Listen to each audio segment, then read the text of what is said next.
Today I'm going to show you how to easily upgrade the steering wheel in your Porsche and go from this to that.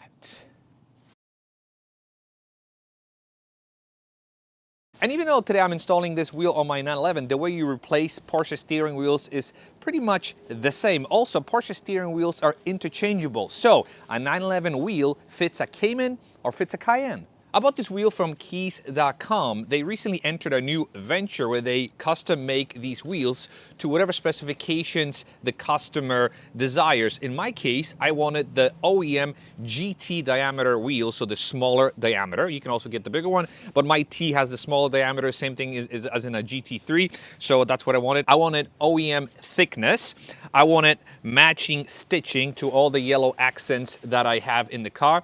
I wanted that yellow 12 o'clock mark, and I wanted perforated leather where you grip the wheel. And in terms of quality, it looks phenomenal. The stitching is perfect. The way the two leathers meet here is perfect. The 12 o'clock mark, the touch and feel is just phenomenal. It looks very much high-end OEM. So now let's get started. But before you do so, make sure you disconnect the battery. In the 911, it's located in the front. You remove some plastics. By the way, make sure you wrap a towel around the hood hinge just in case it closes and then you cannot reopen it. Undo the negative battery terminal and wrap it in a towel so it doesn't accidentally reconnect itself. And once you do that, the next step is to remove the airbag. In this case, you have a hole on each side of the steering wheel. There's one here and there's one on the other side. In these holes, you have a spring which needs to be pressed. I use this T22, which is basically a thin rod that you insert to the side, and you can move the steering wheel and you press it. You're going to feel a tension of the spring, which will release the airbag on this side, and you repeat the same thing on the other side, and if you press it correctly, it will release the airbag. It is as easy as it gets. And once the airbag is loosened, pull it a little towards you, flip it, and remove the two plugs. To do so, grab a flathead screwdriver and lift up the orange piece, and then pry the plug away. There we go. And plug it away. And I'll put the airbag in a safe place. I like to put it on the side. Then inside of the wheel, you have to disconnect the wiring from the clock spring. There's a little pin here that you also press with the screwdriver. You press the pin and pull it at the same time, and it'll come right out. And then you use this special 12-sided tool, CRV12. I don't know what they're called, but I'm going to link it down in the description of this video. You put it inside, you hold the wheel so it doesn't turn. You can hold it with your leg, and you start turning. And it'll simply come out. If you notice, this thing has a blue thread locker on it, so you could reapply some blue if you fancy. And now you're ready to remove the wheel. Before you do so, you may be worried, hey, what if I misalign it? There's no way you can misalign it because the wheel has a notch here which aligns with a dot that's in the steering column rod. So there's no way you can misalign the wheel going back in. So you can simply take it out. And now the next step is to swap out the plastics. We're going to do it back on my bench. We have to remove all the plastics and mechanisms from this wheel and transfer it over to the other wheel. Let's start from the back by undoing these 3 T20 screws. Once done, you can simply just pry it out and it comes right off. There is this control box mechanism that is attached here. There's a little pin, you see? There's a little pin, so let's unpin it from it. There you go. Next, flip it over. These plastics just come out. And then you've got 1, 2, 3, 4 screws holding this trim in place. Then you flip it, and you should be able to remove the trim. Now, let's clip this thing here. And this controller comes right out. It is a good idea before you proceed to kind of remember the way things were. For example, you see this? This needs some movement. Not a lot of movement, but this needs some movement. I suspect this is for the horn. So, see? You don't tighten it all the way. See? It needs maybe 1/8 of an inch play. So when you reinstall these 3 screws, make sure you leave just a bit of play. You'll see it on your side, what the play looks like. Now, before we can start unscrewing these screws, let's remove the ground. It'll be easier with needle nose pliers. Next, we can remove these 3 T20s. They're a little difficult to undo, but you can get it done. And once it's fully loosened, there's this wiring harness and a couple of springs. So each one of these screws has a spring underneath. Just make sure you keep that in mind. And then we can lift up this wiring harness, which is simply clipped on, and transfer it over to the new wheel. But before you do that, you can actually lay it on the side, because we still have to remove these things, because the bare wheel doesn't have these pieces. Use your trusted T20 and remove these guys. I'm gonna help myself with this. And replace this one here and this one here. Before you go further, let's compare the two wheels. So this is the new one, this is the old one. In terms of the diameter, as you can see, both wheels are GT steering wheels. In terms of thickness, they're pretty much the same, because again, I wanted the OEM feel and thickness. You can have it specified to be thicker, so it's totally up to you. The thumb grips, it seems like this has more of a sort of a support for your thumb, and I've got to say this feels really good.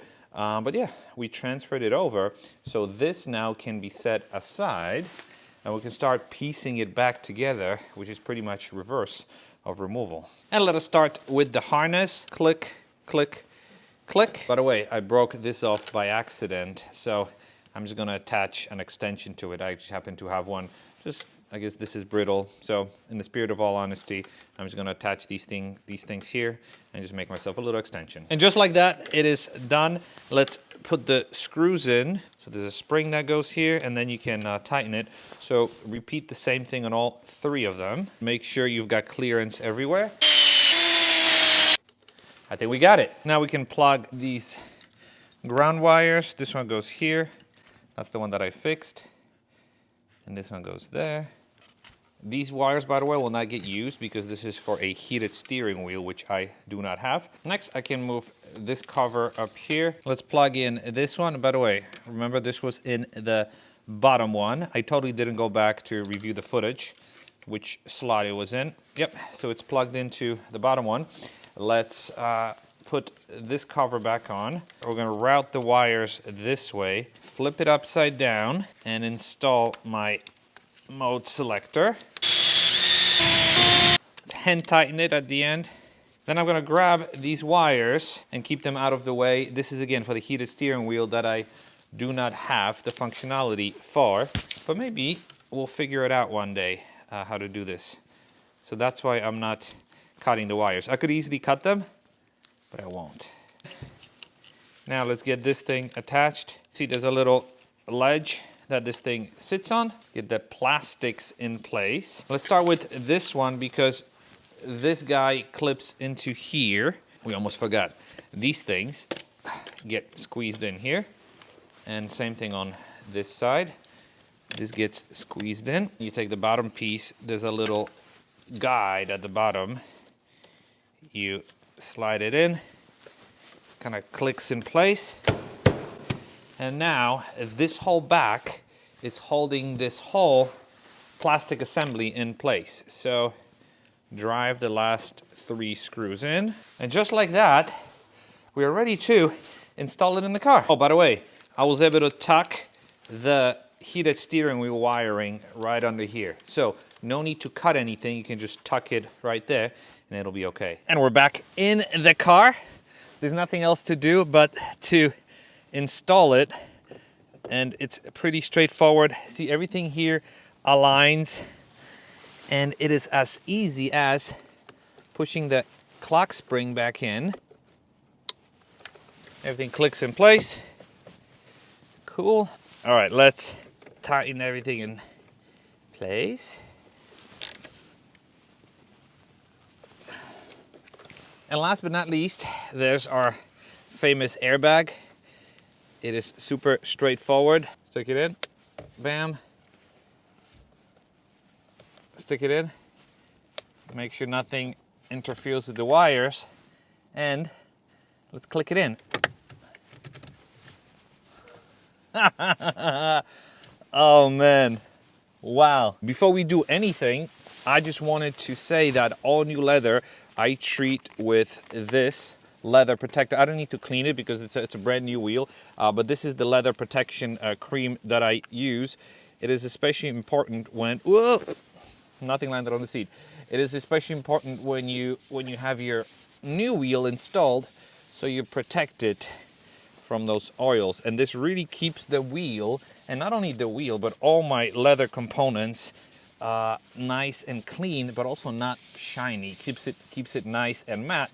And it's, in this case, it'll prevent, or at least minimize, the oils from my hands from seeping into the wheel. And after reconnecting everything, by the way, look how nice the steering wheel is. See, it's not shiny, it's super flat. Oh, the airbag didn't blow up in my face. Oh my gosh, that's crazy. Wow.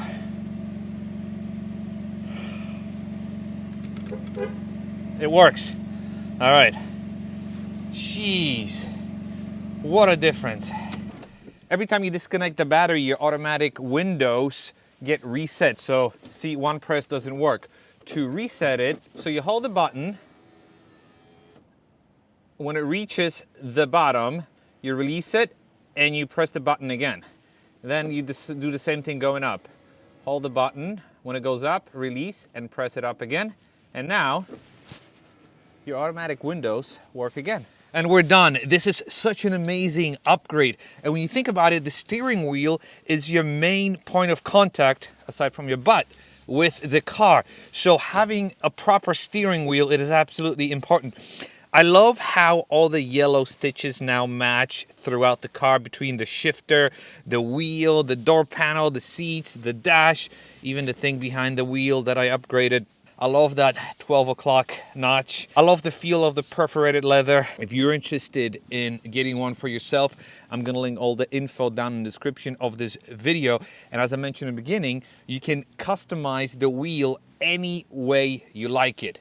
You can mimic exactly the OEM wheel. You can do perforated, non-perforated. You can do Alcantara. You can do the 12 o'clock notch. You can not do it. You can change the colors. Whatever you want, they'll do it for you. So see the link down in the description of this video if you're interested in getting one for yourself. I'm super happy, and now I'm gonna go and enjoy a nice drive.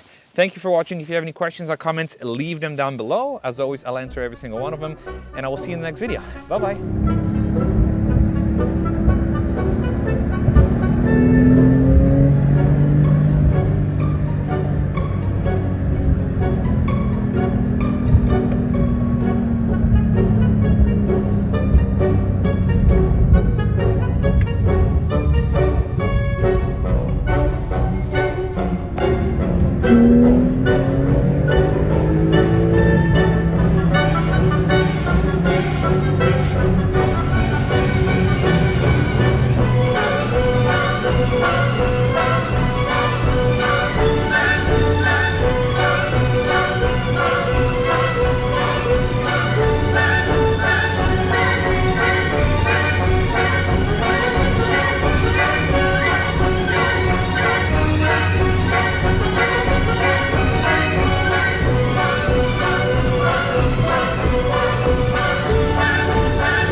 Today I will show you how to upgrade the steering. Today I'm going to show you how to easily upgrade the steering wheel in your Porsche and go from this to that. And even though today I'm working on my, and even though today I'm installing And even though I'm more, and even though I'm, and even, each one of these plugs will need to be lifted. There's another little orange thing here. You lift it. Oops.